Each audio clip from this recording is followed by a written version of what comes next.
সেই জানে যে বাবা হারার কত বেদনা।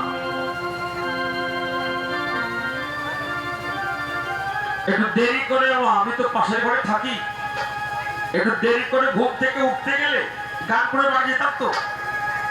10টা 8টা বাজতে ঘুম থেকে উঠতে বাবা এসে দরজায় টোকা মারত, তাই ওঠ দেরি করিস কেন? কোনো সমস্যা যদি ঘরে, আমার সমস্যা নেই, আমি ভালো আছি। অসময়টা বিরক্ত হতাম, কিন্তু এখন বেলা করে ঘুম থেকে উঠতে গেলে আর কেউ বেশি ডাকে না। ডাকার মানুষ হারিয়ে গেছে। পাগল বিজয়ের পোষা পাখির গান বহুবার শুনছে, আমি সেই গানটা শোনাই দেখি পাগল বিজয় কি আশীর্বাদ করে। আমার পোষা পাখি এটা সব আস্তে আস্তে উড়ে যাবে সাগরে,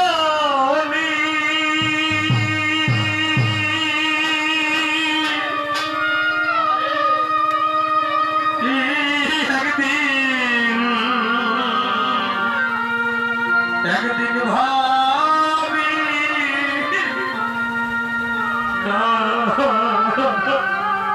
আই বনে পোষা পাখি উড়ে যাবে সজনী,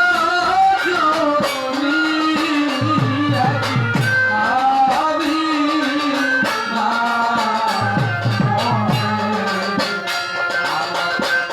পোষা পাখি উড়ে যাবে সজনী, আমি না ওখানে সে কি আমায় ভুলবে কখনো একদিন? আমি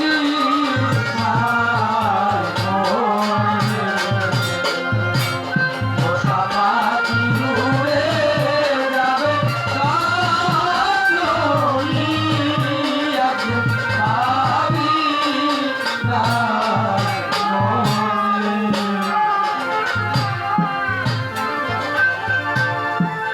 আমার এই গানের পিছনে একটা ইতিহাস, যদি না করে প্রকাশ গানটা ফুটে ওঠে না। আজকে আমার যেখানে গান একটু পরে এখন থেকে শেষ করি, গান আছে ভান্ডারিয়া পিরোজপুর, তো বরিশাল পরে বরিশাল জলকাটিয়ে যেতে হয় বরিশাল। ওই বরিশালের জায়গা আছে মা, জায়গাটার নাম হচ্ছে বড় মাগরা। ওই বড় মাগরা ছিল বিনা পানির বাড়ি, পোষা পাখির বাড়ি ছিল। পাগল বিজয় তখন কোন সরকার করে মানে গানের মধ্যে ওঠে,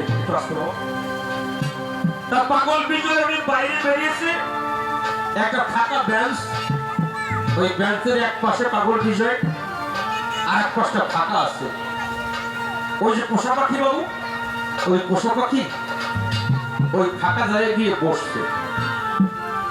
পাগল বিজয় বলছে, আমি পুরুষ তুমি নারী, লোকে যখন দুইজনকে একসঙ্গে দেখবে তোমার কলঙ্ক হবে ভাই। বাবু পোষা পাখি চোখের জল ছেড়ে বলছে, সরকার মশাই যদি আপনার জন্য কেউ আমার কলঙ্ক দেয়, সেই কলঙ্কের হার আমি গলায় নিয়ে আজীবন কাটিয়ে দেবো, কিন্তু আমার জন্য আপনার যদি কলঙ্ক হয় তাহলে আমি আমার নিজের জীবন এখনই বিসর্জন দিব। আমার প্রথম দেখা যেত ভালোবাসাবাসি, সেই বউ মরে গেলে পাগল নাই পারে।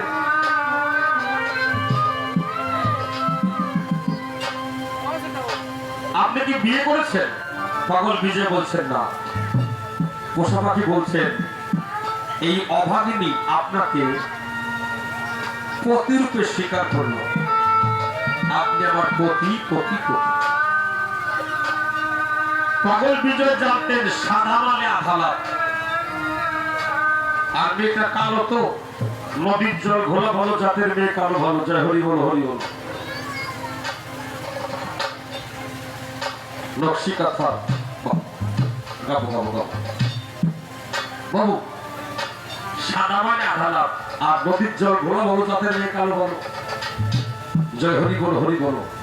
এরপর ঘটনা গেল, দেখা হলো, বিয়ে হয়ে গেল। বাবা পাগল বিজয় গান গাইতে গেছে, এটা যার নাম হচ্ছে রুখালি। এই নোয়াপাড়া না, যশোর নোয়াপাড়া থেকে ভিতরে যেতে হবে, অনেক গান করেছে ও। ওইখানে পাগল বিজয় গান গাইতে গেছে, গান ভালো হয় নাই। কমিটির যে সভাপতি মহোদয়, সে কয় সরকার কি গাও, কি গান টান না, কি গাও, গান শিখে গান করো। পাগল বিজয়কে বলেছেন, ও আছে কষ্ট থাকে, বল কষ্ট থাকে না। পাগল বিজয় বলছে একটা মা কালী মন্দির আছে, পাশে একটা বট গাছ। মা এবছর আমার হাত ধরে কমিটি নামিয়ে দিল, যদি আগামী দিনে আমাকে আবার যদি পায়রা করে এখানে আনে, এই বট গাছটা আমি আমার টাকা না তোর টাকায় বাঁধিয়ে দেবো।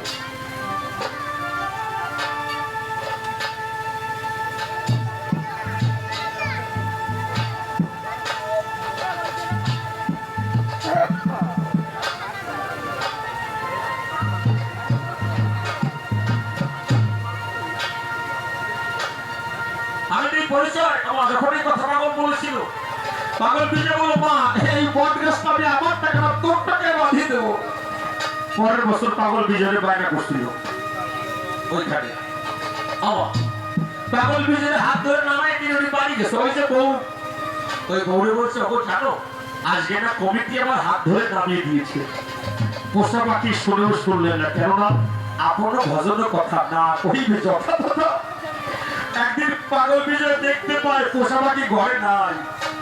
অদূরে শ্মশান, টর্চলাইট মেরে খুঁজতে খুঁজতে গিয়ে দেখে শ্মশানের 4 খুঁটির মাঝখানে পোষা পাখি শুয়ে আছে, দাঁত গেছে লেগে। বাড়িতে করে করে এনে সেকতাম দিয়ে বলছে বন্ধু বন্ধু তুমি কোথায় গেছিল? পোষা পাখি বলছে ও যেদিন থেকে শুনলাম তোমার পরাজয়, আমার মন প্রাণ দেহ জীবন যৌবন সব দিয়েছি গোবিন্দের পায়ে। আমার জীবনের বিনিময়ের জন্য তোমার গান